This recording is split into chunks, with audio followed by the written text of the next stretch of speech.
Hey everyone, welcome back. Is your Trust Wallet taking up a huge amount of storage on your iPhone? Here is exactly how to clear it safely without losing your wallet.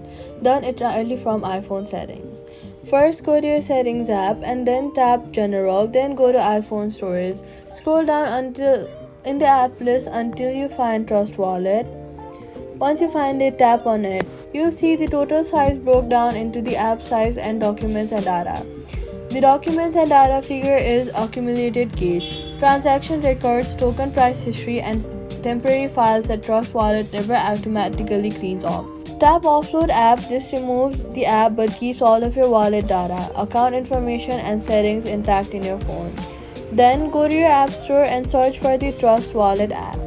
Then reinstall Trust Wallet. When it reinstalls, all your wallet data is restored but the bloated circle cache is completely gone. Your iPhone will have more space and Trust Wallet will launch faster and after this cleanup. So all you gotta do is go to settings, go to general, go to iPhone storage, find Trust Wallet, offload the app, then reinstall from App Store. Cache cleared, wallet data will be saved, and that's it. Subscribe for more.